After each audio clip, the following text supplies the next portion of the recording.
You have their bios. I'm not going to read off every detailed thing about who they are and what they've done, but we are really honored to have them here today. Hadia Mubarak is a senior researcher at Georgetown Center for Muslim-Christian Understanding, and before that was the first female president of the Muslim Students Association, the national organization, and has done a lot of traveling and speaking on interfaith issues, on what it's like to be a Muslim in America. Ahmed Yunus is a senior consultant for the Gallup organization, and before that was former director of the Muslim Public Affairs Council. Both of them are speaking to us here today in their private capacity, but they have a lot to say to us. They have voices that we need to hear. And they've spoken many places to many audiences, and we should be very, very honored that they've taken time here today. So with that, I would like you to please welcome Hadia and Ahmed to the stage.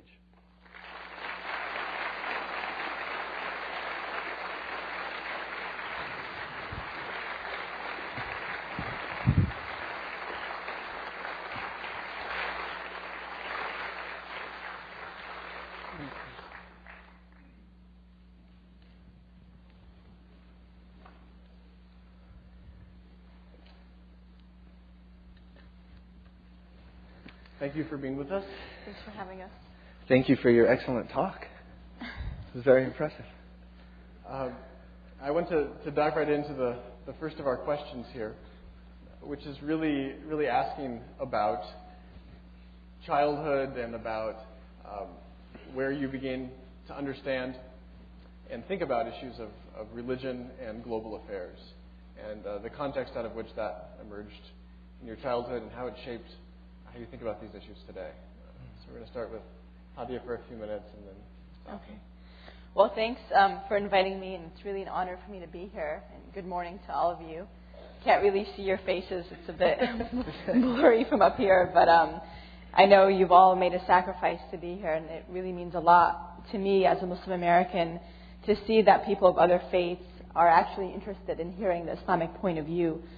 Because I think as a Muslim American, the number one challenge that I face growing up in the U.S. is not discrimination or prejudice, but it's just really the pervasive ignorance that exists about Islam. I feel that when people look at me, they don't really see me, but they see images that have formulated in their minds from glimpses of Hollywood movies, of women dressed in all black and living in tents, or people blowing up planes or whatnot. And so people, when they look at me, don't really see me for who I am, but see these images that have come to define Islam and Muslims for them. And so it really means a lot to me personally that all of you have come here to really hear from Muslim Americans and hear our own perspective. To give you a little bit of biographical information, I was born in Trenton, New Jersey, but when I was about 3 years old, I moved to Panama City, Florida, which is the Panhandle in Florida. It's a very conservative city, and which actually was a positive experience because it showed me how much Christians and Muslims actually have in common, especially those who are practicing in their faith. And the reason my family moved to Panama City, Florida, was because of a Muslim school that was just being established in the early 80s. And at that time, there weren't many Muslim schools in America.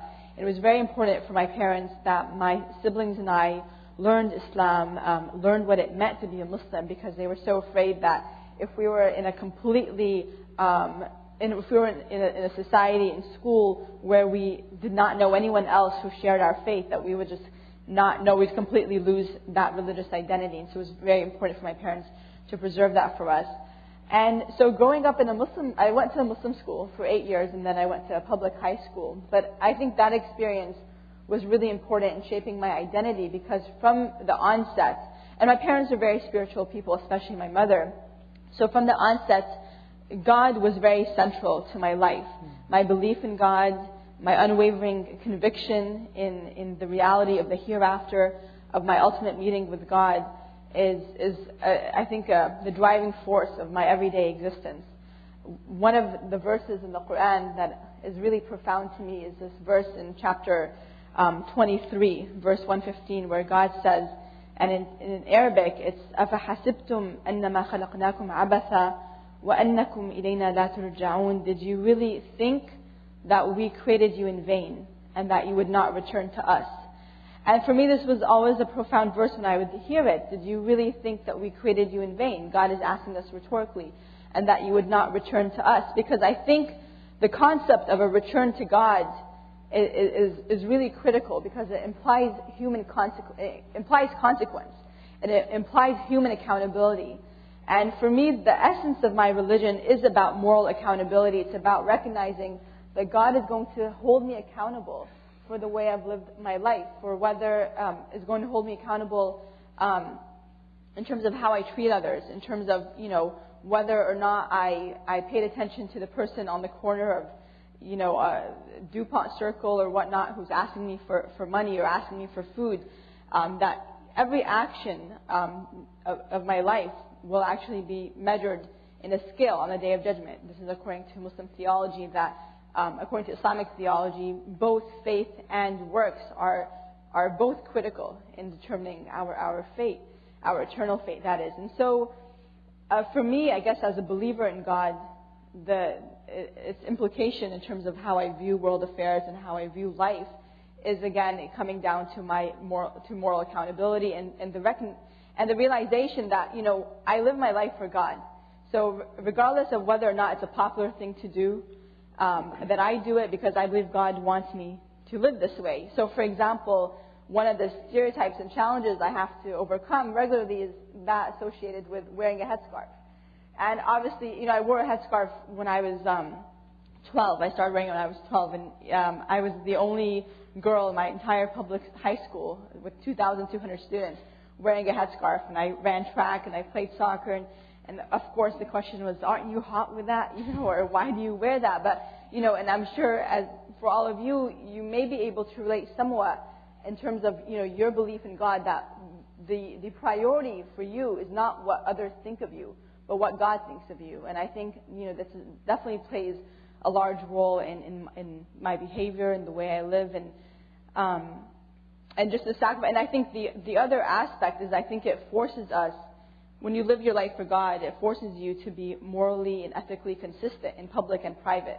Because if you're living your life for a higher being that sees you at all times, then I think it forces one to be consistent in their behavior and consistent in their actions. And I think that's sort of been its implication in my life, hopefully. Thanks. Well, it's I have to be honest, it's such an inspiration to get to listen to Hadia, because I come from the Hadia Mubarak generation of Muslim Student Association activists. And that means that when I was kind of like in Los Angeles, away from Florida and away from New Jersey, in the wonderful world of kind of liberal land, when we engaged in college as people that were attempting to kind of forge an authentic American identity that was sourced in Islamics and sourced in a relationship with God, Hadia Mubarak was one of the young folks that was literally out on the forefront, whether it was in the MSA scene, whether it was in the National Muslim Organization, civil rights and otherwise, and now in the process of becoming a scholar, and it's an honor to sit with you. I was born in Egypt, raised in Los Angeles. I moved to Los Angeles when I was very, very young. English and everything Los Angeles was my first experience, and got an opportunity to move back to Egypt in middle school and lived in Egypt for 3 years. And that experience really changed everything. It allowed me to engage linguistically with the community that was there. It allowed me to see my identity as an American Muslim, which I hope to talk about later, within the context of a global Muslim community. A lot of times we talk about the Muslim world, but there is no Muslim world. The world is the Muslim world. Less than 20% of the Muslims in the world are Arabs. So, it really allowed me to see the importance of forging an identity that is organic to the place you come from. And in my life today, I get to frequent places like, Malaysia, which, produces some of the most fascinating scholars and philosophers of, Islamic intellectual thought that have ever come to be. Places like Central Asia, like Bukhara, Uzbekistan, which produced Al-Bukhari and produced some very impressive people. Then, of all the things in the world, I moved to Saudi Arabia, Riyadh, Saudi Arabia, my first year of high school, and it was a growing opportunity for our family. I have a brother that's about a year and a half younger, and we've kind of navigated the world together as it be, and it's been quite a blessing. And then moved right back to LA and lived in the same house I lived in when I was growing up in elementary school. I went to high school with the kids that I went to elementary school with. Went to college in LA and went to law school in Lexington, Virginia, of all the places in the world, Washington and Lee University. And I kind of, bore you with this timeline to show you that it really was this idea of a Muslim American identity that I think was able to push us through all of those experiences. It was a Muslim American identity that was able to yield for us a vision of America that was sourced in the concept of a pluralism, in which we could all be 100% anything and 100% American. Whether it's 100% Muslim of all the stripes and colors and shapes and sizes that Muslim identity comes in, and 100% Christian, 100% evangelical Christian if that's the choice. And to me, that's kind of in the distinction between this country and our American project and all other projects, and that has to do with, a constitution. That the interpretation of which we might disagree about. But to me, a constitution that says, this is not a Christian nation. This is America. And it's a place where identities are built upon a set of common denominating principles that ensure that we can all be who we want to be while we are secured in that pursuit of being who we want to be, so long as we engage those common denominating set of principles. And it reminds me of, things like the Federalist Papers. I mean, Alexander Hamilton, one of, my personal heroes, writes, in the first Federalist in the first paragraph. And this is not going to be right, but let me just try. It seems to have been left to the people of this nation by their conduct and example to determine the question whether man will forever be destined to be ruled by fear and force. Or whether we can build a constitution, a way of life that's sourced in reflection and choice. And I think for people of faith in America, specifically and especially for people of faith that practice their faith and identify in the American public square primarily based upon their faith, it's very important for us to be the ones that are shepherding that reflection and choice.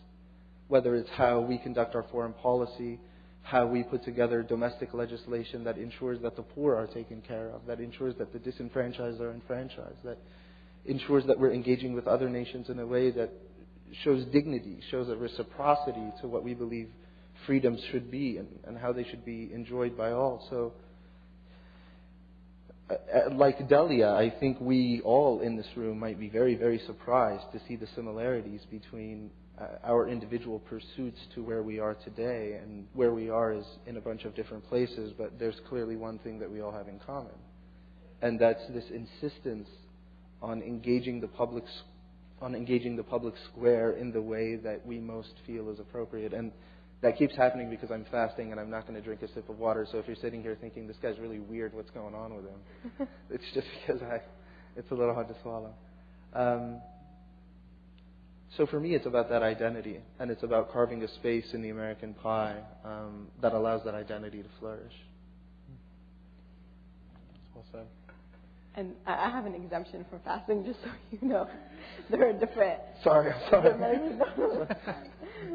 I admire Ahmed for doing the fast. As you know, right now it's Ramadan, which is one of the most sacred months in the religion.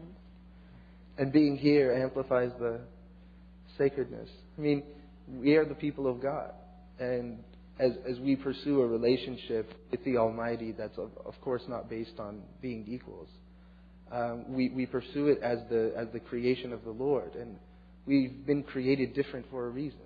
And there is a hikmah, there is a wisdom in how God has laid out this earth. And in many ways, for me personally, I mean, it's an honor that we're here during Ramadan. It's an honor that Chris would invite us to come and speak during Ramadan, because it means that, in his mind, we're all worshiping God through our attempts at making the country better and our attempts at making each other's spaces safer. We follow up on this question of identity. You mentioned that you believe this is a country where one can be 100% American and 100% anything else. And I wanted to see first, Hadia, if you agree with, if you like that formulation. But if you do, what then are some of the tensions that arise within that framework, within the freedom that one has to exist in multiple identities like that? In your experience as you've grown up, but then as you traveled and done your work, where do you find those identities sometimes rub up against each other?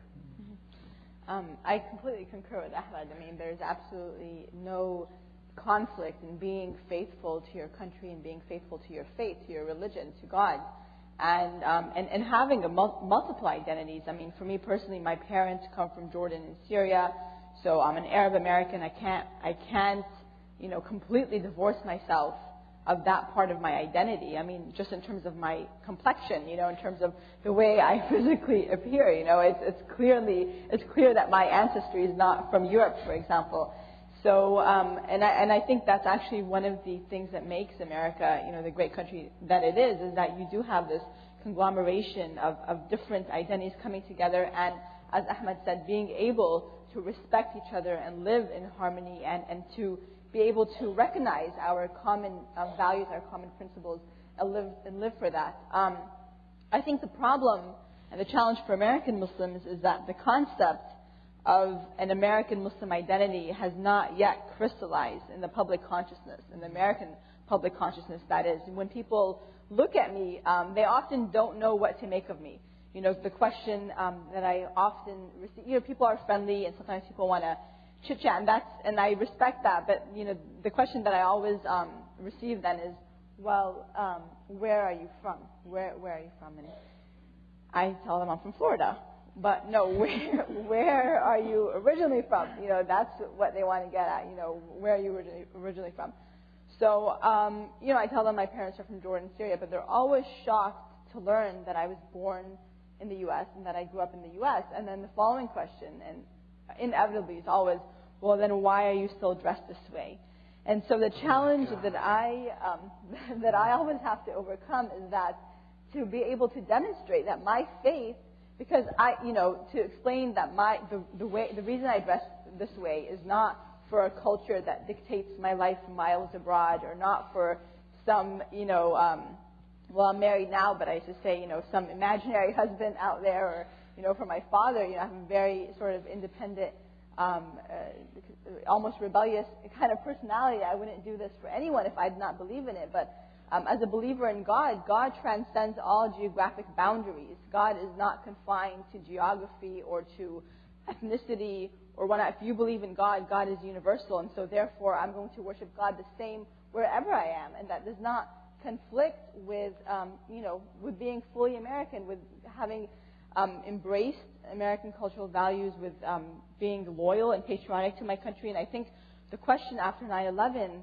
that Muslim Americans particularly have been confronted with is this sort of, the question, is Muslim religiosity a rejection of American culture? And I'm asked frequently by journalists, and you might be asked this question as well, why is it that Muslim youth in America are becoming more religious? Why are we seeing more Muslim women putting on the headscarf when their mothers didn't? Or we're seeing more Muslim student association chapters being created on campuses, or greater mosque attendance? And I tell them, yes, that is true. And the thing is, there is a national trend among all faiths where we see youth becoming more spiritual and more religious. In fact, Harvard University did a study, a polling on college campuses, that showed that 7 out of 10 students said religion was very important to them. So it's not like this is something that's exclusive, I think, to the Muslim American experience, because people in general, especially youth, encounter a phase in their life where they are searching for a sense of meaning and a sense of purpose in life. And I think oftentimes you see people turning to religion for that. But I think the characterization of Muslim religiosity as somehow un-American is actually quite racist at its root, because when we look at it, it's operating on the premise that American society is exclusively Judeo-Christian, and therefore the manifestation of anything, of any other religion other than a Judeo-Christian tradition is somehow un-American.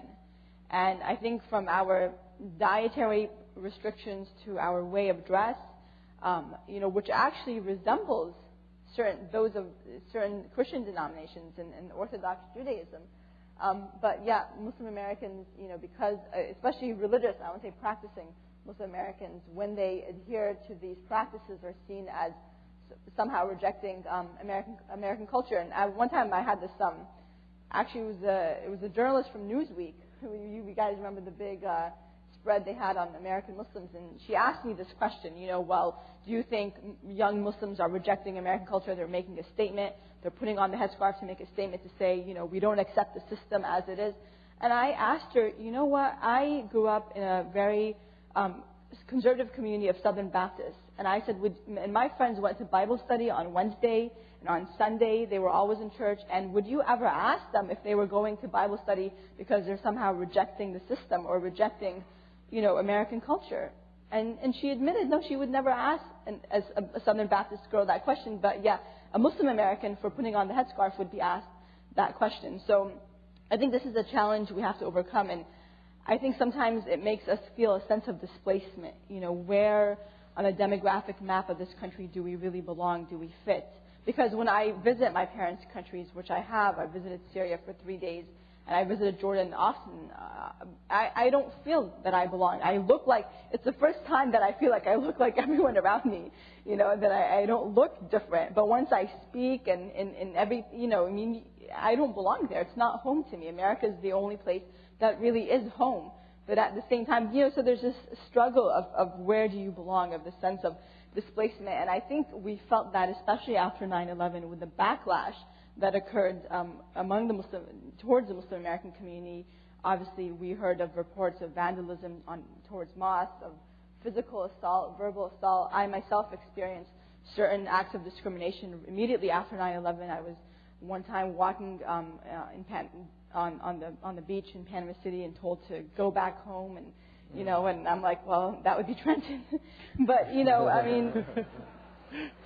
just the backlash, I think, demonstrates to us that until now, for a great extent, a large extent of Americans, or I want to say a large percentage of Americans still view their fellow Muslims through the prism of international events that have nothing to do with our experience, with who we are, that do not speak to the reality of our experiences here at home. And so, and this is sort of one of the underlying problems that we face in terms of, forging this identity, this American Muslim identity, is that we're constantly perceived through what, Muslims are doing in Saudi Arabia or Iran or whatnot. And I recall I wrote an editorial once, and from my name, on the byline, it's clear that I have some sort of Arab origin.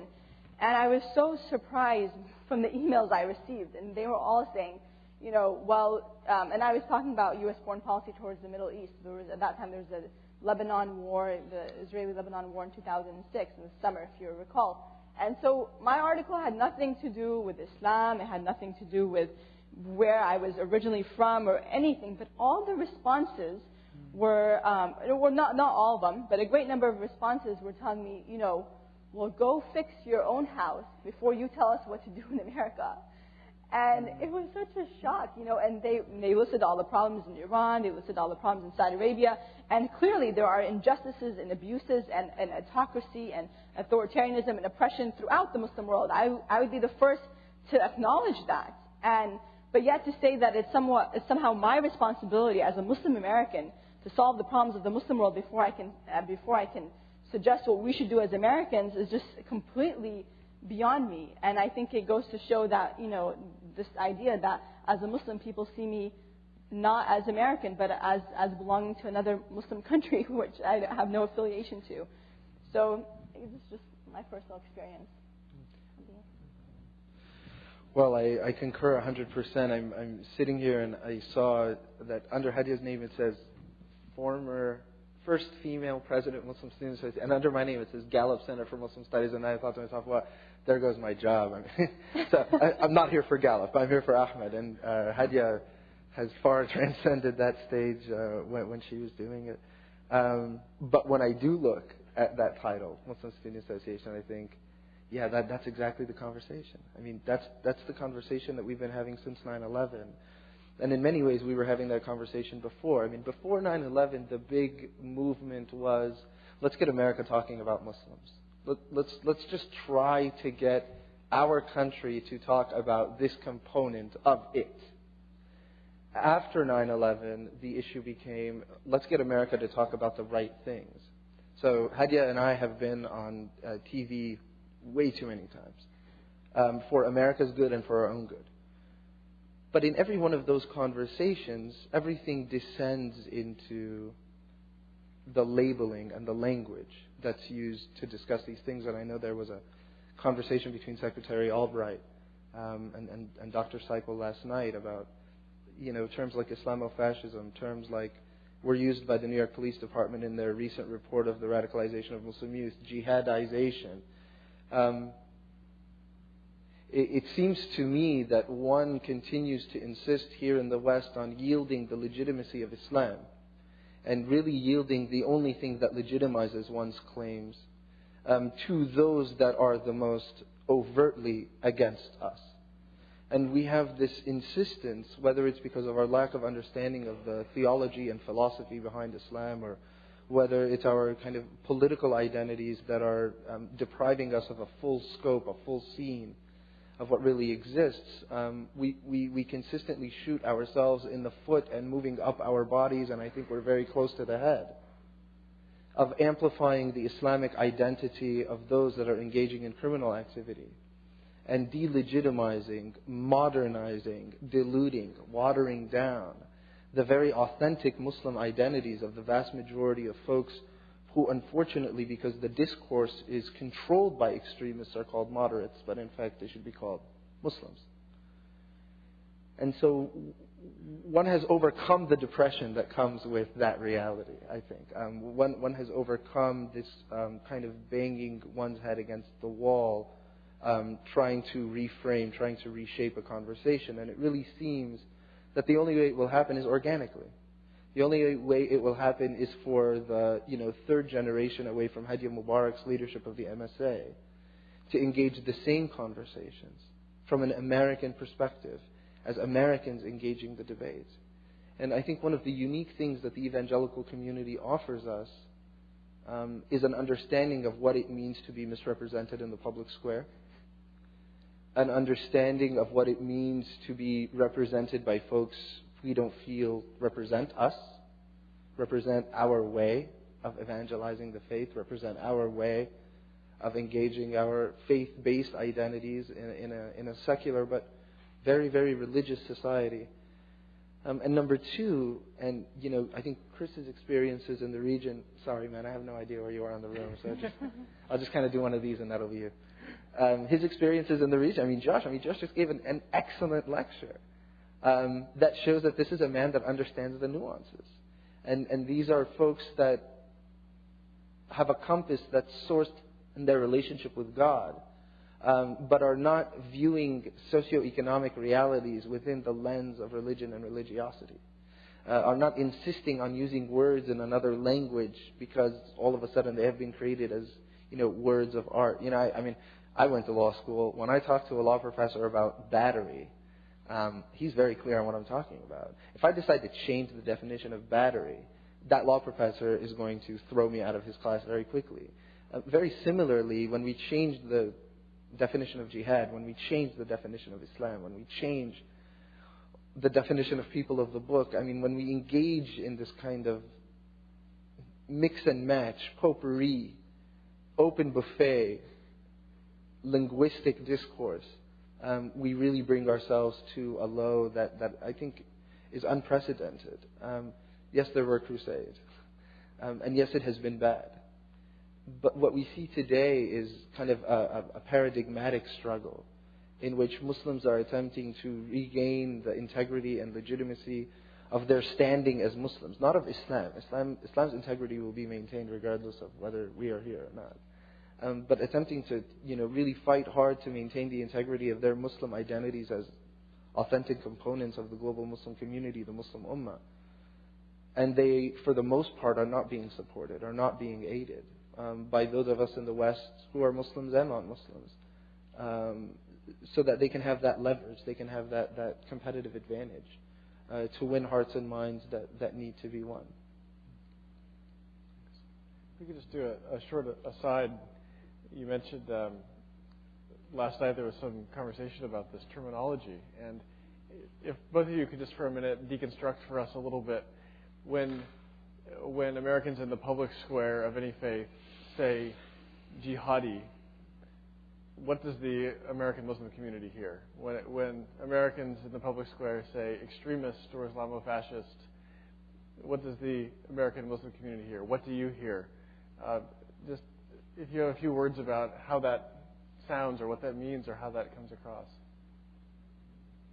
Well, I do think language is really problematic in shaping the discourse and how we view certain acts of terrorism, of criminality. And I think as a Muslim American, I think it's really important that we strip these acts of violence of any religious legitimacy. And therefore, what I find very disturbing is when we call these acts jihadist acts or Islamofascist acts, we're actually giving credibility to or fueling the very argument of the extremists, of the terrorists, who are saying that they are acting out of that they have some sort of religious legitimacy in what they're doing. And the vast majority of Muslims are crying out loud, that to reclaim a faith that they believe has been hijacked, by not just the 9/11 terrorists, but by many who've committed acts of violence in the name of God. And I find it completely, inexplicable, offensive, immoral. I don't know. There isn't a strong enough word. Despicable. When men can in the name of God, commit such brutality, can kill innocent civilians in the name of my religion.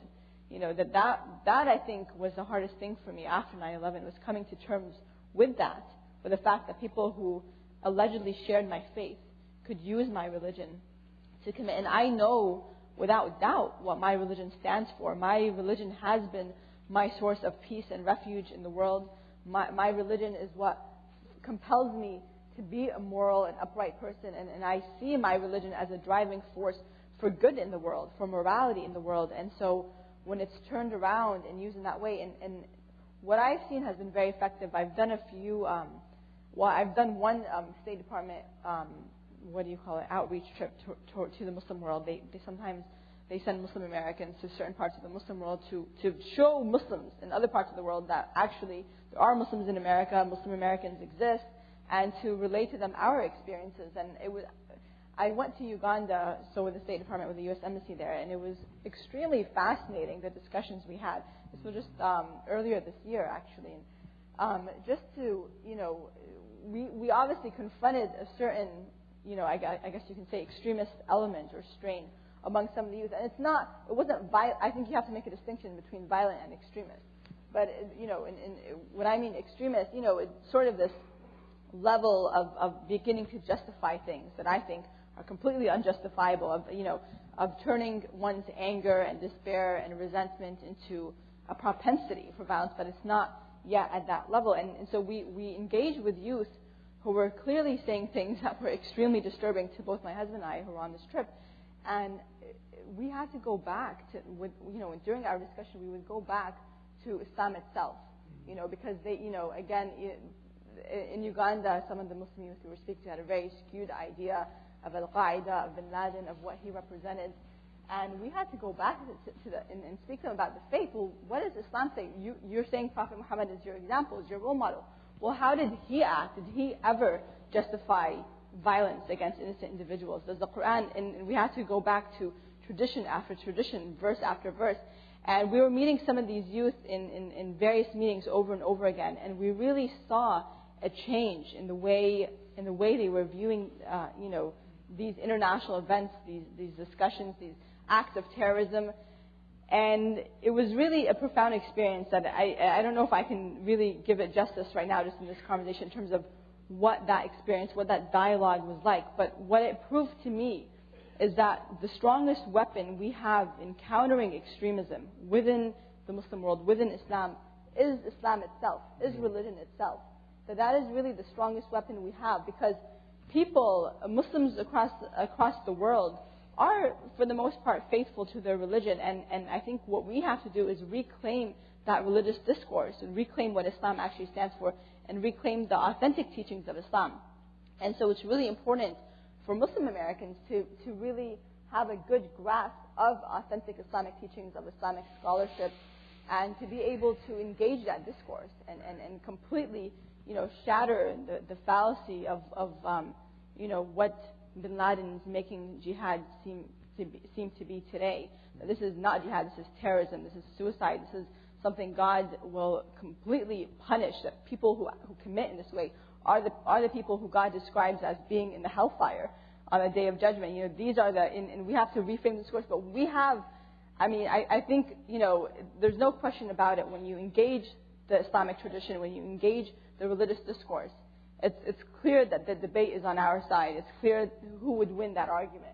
And that's why I truly believe in that. And again, I don't know if it's too complex of an issue to really explain adequately enough here. But again, my experiences, even traveling to other parts of the Muslim world, I've been to Pakistan and India and Jordan. And obviously, there's a lot of anger. There's a rising level of anti-Americanism. But from a religious perspective, I always bring back the argument to, well, as Muslims, as believers in God, as people who are ordained and commanded to be just and to be upright and to treat others the way we would want to be treated and to alleviate the grievances of others, what is the proper response? How do you fix the world's problems? What is the course forward? And it's really interesting because I think it's unfortunately something that a lot of youth are not hearing today. They're not hearing that, and I think we've been blessed in America that we have religious scholars who really, we have people like Hamza Yusuf at Zaytuna Institute, and another Dr. Sherman Jackson in Michigan, Dr. Ingrid Mattson, who now is president of the Islamic Society of North America. She's the first female president of the largest North American Muslim organization. And, we've been blessed with scholars like these who've been able to demonstrate to us from within a theological, religious perspective where Islam stands on these issues, without any doubt on the matter. And I think that will be the difference. In a post-9/11 reality, the Muslim American community, I think, has two primary contributions to make. And whenever you say two, you think of five others that work. The first is to catalyze the integration of Muslims in Europe, and that's not our issue for today.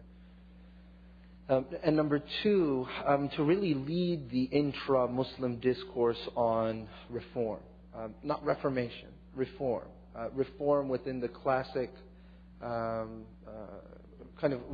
within the context that it takes in a classical understanding of Islam, through processes like ijtihad and others. So in my mind, what Hadia is saying is so true. I was once in Tajikistan, and the head of the Islamic political party, Muhyiddin Kabiri, we were sitting together, and I told him, what is it that we can do for you? And what I'm expecting the answer to be is, some cash. Cash would be nice. Not that I have any cash to give him. And the answer was, we're looking for a vision of an authentic Muslim identity that can exist in a pluralism. That what the Arab brothers and what the Turkish brothers are bringing to us is Islamic identity that exists in Muslim majority societies. We are not in those societies. We have ethnic and religious pluralisms. We sit within a multitude of regions and political realities and political identities. And what we're looking to American Muslims or Western Muslims to help us do is fashion this Muslim identity that is Tajik, but it also fits in Central Asia. And it also fits with the neighbors to the south. And it's funny because as Hadia was talking, the concepts in my mind had footnotes. And then she offered all of the footnotes to the concepts at the end. So when she was talking about Islamic literacy and our ability to understand Islam and our ability to interpret Islam for its time and space and context, she's talking Sherman Jackson. When she's talking about engaging the traditional sciences and ensuring that there are Muslim scholars that can engage as equals in a global Muslim community of 1.4 billion people that are thinking. She's talking about Hamza Yusuf. So it's so wonderful that, there is a narrative that is an authentically Islamic narrative that happens to come from America. And the uniqueness of its development in America, I think, can be the missing link to the solution of many of the conversations that we see globally. Just one final very quick comment on this Albright discussion. I remember before this job I worked as the National Director of the Muslim Public Affairs Council. That is a community-based, national policy side kind of advocacy group on behalf of Muslim Americans that makes its money from the community and represents the community. And I ran their office here on Capitol Hill. And right after the President decided to use the terms Islamo-fascist, two things happened. The first thing that happened is we realized this is a discourse that's pulled from some other discourse. And what you begin to realize is that those who Muslims in the West call Islamophobes, those who write books about how the Prophet is the founder of a terrorist religion and have websites that I guess are watching jihad or something, and I don't know what channel jihad is on, but I got to watch it too. These folks tend to be the best spokespersons for the enemies of America. They are the best spokespersons for the extremist element that later sometimes becomes a terrorist element within global Muslim communities. Because the terrorist calls himself a jihadist, because if he were to call himself a hirabist, he would be a terrorist. So when you call him a jihadist, you're giving him what he wants. You're simply amplifying his identity. Al-Qaeda was Al-Qaeda, but it wasn't until Al-Qaeda kind of authenticated its identity in the West did it really kind of become Al-Qaeda 2.0, this kind of thing that you can't really understand, you can't really, it's like an amoeba, it continues to change its form. So it should be said that the President stopped using that after, we in the Muslim community put together a number of press conferences, it kind of said. And it was interestingly kind of linked to the Danish cartoon conversation, and the point had to be made, this is not censoring. You can say whatever you want. I mean, it means nothing to me. I'm so glad I'm fasting because I have like this innate reaction to not use foul language. Well, it means absolutely nothing to me that Osama bin Laden is called a sheikh by someone, or that some terrorist somewhere is called a jihadist by someone. But when I think about it pragmatically, it's outrageous that we haven't gotten to the place yet where we understand that this is counterproductive counterterrorism, that we are doing the exact opposite of what we should be trying to do. And that leads me to your third category. Very quickly, and I'll just describe for you a scenario that I've seen so that we can, begin a conversation about, what can Muslims and evangelicals do to change the realities that we see. I was once in the Fergana Valley, which brings together cities in a few different countries, but I was in Kyrgyzstan in the south, in Osh, which is kind of the Muslim center of Kyrgyzstan. Kyrgyzstan is in Central Asia, as you all know.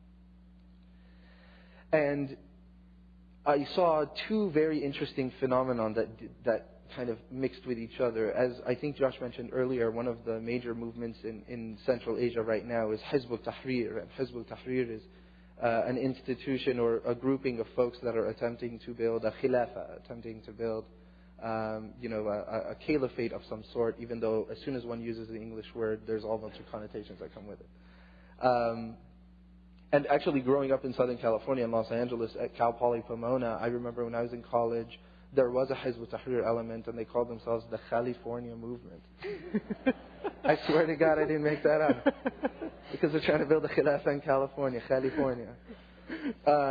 which I don't think worked really well.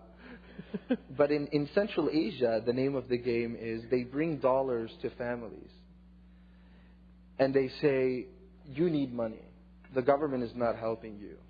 Here is a good, thick chunk of money for your family. But there's only one condition for you to take this money. And that's for you to support our political ideology. What's unique about Hizb ut-Tahrir is it's an institution that's based upon an ideology that's specific to governance. and how states should look that have Muslims within them. And I think that's kind of much more sophisticated and much more interesting than most of the other elements that we refer to as extremist regularly. So the only condition for you to take this money is for you to support our ideological movement. What's interesting is that this exists within a scenario or a picture in which there are American Christian missionaries in the same cities that it just so happened the ones that I ran into had really long beards and shaved mustaches. You know, there was this kind of like, I'm kind of looking like a Muslim, but I'm not a Muslim. And they were offering money. And the Hizbis would go to the family and they would say, you have two options. I mean, you could take money from Muslims and stay Muslim, or you could take money from these American Christians. And if you take money from the American Christians, there's going to be a clear delineation as to your allegiance. We're not going to come and hurt you. But you're making a statement if you take that money instead of this money. So, when American evangelical movements are engaging in the process of, let's leave relief work aside, let's leave all of the wonderful and amazing things that evangelical communities in America do globally. But when they're engaging in this process of introducing others to the religion, which is a process that should be happening, because God says it should be happening in all of our religions. People should have that freedom to engage and debate and move their kind of place in terms of identity and their faith, etc., whenever they are ready to and whenever they feel like it. This community has to be very aware of the context within which it is engaging and the realities that exist on the ground within these communities that these efforts are being conducted in, and what the effect is, what the footprint is that's being left. And the reality of the matter, whether we like it or not, is that Americans of faith abroad kind of have an amplified representation of America. When I'm from Egypt, when an Egyptian sees a young American in a bar at the Ramses Hilton getting trashed, it kind of fits. But when a young Egyptian sees a young American Christian engaging Christian communities in Egypt and engaging in social activism and trying to make sure that Egypt is bettered for all of its citizens, then there's attention that's paid to that person. And you then kind of embody two roles. You embody the first role that you've always had as a vicegerent of God, as a vicegerent of His prophets, as creation to make change on this earth. So we're already comfortable with that one. But you also become ambassadors of America. And once you become ambassadors of America in the global conversation, one must begin to filter their actions through more levels than one would otherwise filter. And for us all personally, the heart and the mind are kind of the first two filters that we go through. But then there are a bunch of filters that have to do with kind of what exists outside of us and what is necessarily specific to this world that we live in. So that's a thought on how evangelicals play a role. Before we get to Hadi's thoughts on this, we're going to move to question and answer in just a moment.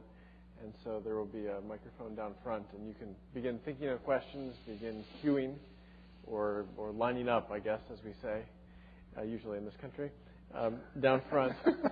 And we will begin taking some questions after we get some final thoughts here.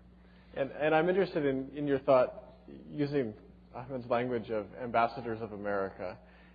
In many ways, evangelicals, probably for better or for worse, are at least very visible ambassadors for America as they travel and through our outsized media voice. And so I wanted your thoughts on in what ways are evangelicals good ambassadors and in what ways do they fall down on the job? Okay. Well, I think first I wanted to talk about what the potential is for Muslim and evangelical cooperation in America domestically, because I really think that there's a lot that's being left out or disregarded or sort of overlooked in terms of common values, common social values, even common political values that Muslim Americans and Christian Americans, especially conservative Christian Americans, share. And recently, just a few weeks ago, I had an interesting conversation with a Southern Baptist preacher from Texas who I think had really never interacted with a Muslim before, because he had told me that he had never encountered a moderate Muslim in his view prior to that, and that he thought all Muslims were fanatical, which I found really really sad, considering there's a huge Muslim population in Houston and Dallas next to the little city where he lived. But anyhow, we got into this conversation where on one hand, socially, I understand that evangelical Christians feel under threat, feel under attack by the secularism and kind of taking over America, and the fact that God is excluded from the public sphere. You can't mention God in school, you can't mention God in public institutions. That sort of religious Christians are sort of stripped of their religious identity to a certain extent in the public sphere, and I think it's something that Muslim Americans can relate to, actually, because of our belief in very similar values, in the existence of God, and in how central that is to our everyday life. But on a political level, so socially, we're very similar, but on a political level, you always find evangelical Christians in specific, and Muslims sort of on the opposite ends of the spectrum, even if not necessarily in how they vote or whatever, but just in the image that's out there in the public sphere. And I find that really disturbing, and I think one thing we share in common is the fact that we are misrepresented in public. But at the same time, one element I think that I found disturbing is when evangelical Christian leaders have said very hurtful things, offensive things about Muslims, about the Prophet, about Islam as a religion, and have vilified Islam publicly. What I think it does a disservice, not just basically to their cause, to what they're trying to do, because I think a lot of them, if they only realized how much we had in common, would actually be reaching out towards the Muslim community rather than building these barriers. And so I think there's a lot of potential in America that evangelical Christians and Muslim Americans can play, but I think what we really need to do is we need to shatter the barriers of fear and paranoia and distrust and mistrust, because these barriers are just getting, I think, higher and higher, these walls that are being erected. And I think, Ahmed mentioned some individuals, some, bloggers out there. I mean, I completely agree with him that if these people are, the sort of the hateful language they use and the language they're using to characterize Islam itself as inherently evil, to characterize and depict the war on terror as a war on Islam, that the solution is to get rid of Muslims altogether, that these people are actually advancing the very argument that terrorists use and give justification, give fuel to their argument in the Muslim world by saying, look, look at what these people are saying. This proves what we're saying to you, which is that America is against Islam itself as a religion, which is that America is out to get Muslims, to get rid of Muslims, because of the fact. So what these people are doing, some of these, I call them right-wing bloggers, but I don't know what else to call them, who have Jihad Watch or whatever you want to call it. I mean, I think they're doing a disservice to everyone on several levels. First of all, by amplifying the message of the terrorists, as Ahmed said, but on another level of really erecting these walls between people in America who can really come together and have a huge responsibility to really move this country towards a better future for our children, for our grandchildren, and especially considering how common our values are. And I because of the fact that I grew up in a conservative Christian community, I feel like some of the people I feel most at home with are conservative Christians, are practicing Christians. And I think a lot of my friends began to feel that way, and it was in some of, again, some of my Christian friends were evangelical Christians, did belong to the evangelical Christian community, and I really felt at home with a lot of them because of, again, our philosophy, our outlook on life in general. So that would be in terms of internationally. I mean, I don't know much about the evangelical movement abroad, so I don't want to, But one thing I did observe when I was in Uganda that I found disturbing, and again, how much of it is fact, how much is fiction, I don't really know. But where people felt like that the pressure, as Ahmed mentioned, that people are economically in need, and they felt that was being exploited for religious ends. That, some missionaries apparently were coming out there in places in Africa and offering aid, but on the condition, and offering medical services, but on the condition that these people would convert. And so many of them were converting out of pressure because of the fact that they really needed help.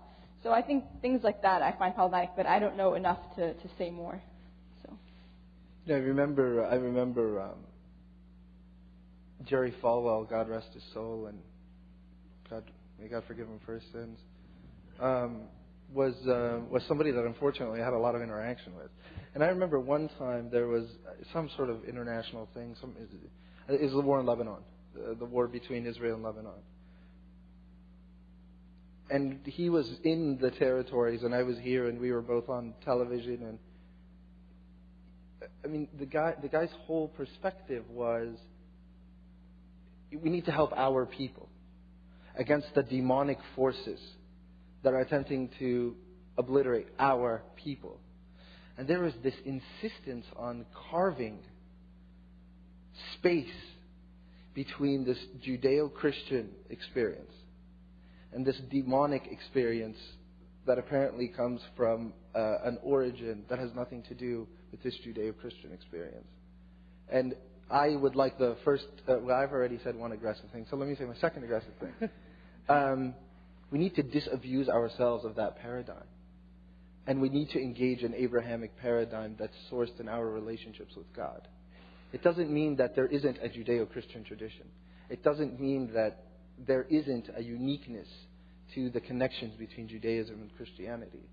But when we lay it all out, and we take all our little post-it notes and put them all down and, get ready for the exam, we're going to find out that there's a lot more in common between the three than there is just with this kind of elite crowd of the Judeo-Christian experience by itself. Number two, evangelical Christians need to condemn what is to be condemned. Just like Muslims need to condemn what is to be condemned. And an intellectual and emotional honesty with ourselves as individuals and with ourselves as communities and amongst ourselves as differing communities within a nation. We need to be honest with ourselves when we see those that come from our camp engage in hate speech. And I think there was once a day when Hedja and I would have come here to, sling at you 15 names of people that we were trying to get in a fight with in the public square. But I'm not going to do that. I think 4 years of Washington has taught me not to do that. But the television channels. I mean, the television stations. And their morning broadcasts. And how they talk about Islam. And how they talk about Muslims. And it's malignant. Like a malignant tumor. It's malignant. And that will metastasize into the American fabric if we don't choke it today and kill it. Just as the malignant ideology of Muslim extremists is beginning to metastasize into the fabric of Muslim societies. So there needs to be, in my mind, a faith-based push by evangelical Christians to say no more amongst the haters. No more amongst the folks that have hundreds of thousands of people listening to them. And what they are preaching is hate and disunity and the disenfranchisement of a component of America. And I say that with love. I say that with love. And I say it with an appreciation for how difficult that is. It's very difficult to be on the television screen many nights a week condemning your own people. I mean, it's very difficult for someone like Chris to, push for space for this conversation within a community. It's very challenging for young leaders in policy and in scholarship here, like Captain Belt from the National Defense University. I mean, it's very difficult for young people of faith who have experiences in policy and media, etc., to say to themselves, as these guys have, no, we're going to engage. We're going to engage because God asks us to engage, and we're going to engage because the reality that our nation is seeing requires us to engage. And we're going to condemn. That's the next step. And we're going to condemn. We're going to condemn what is to be condemned, and we're going to support what is to be supported, regardless of who the orator of that substance is. So that's a challenge with love. Okay.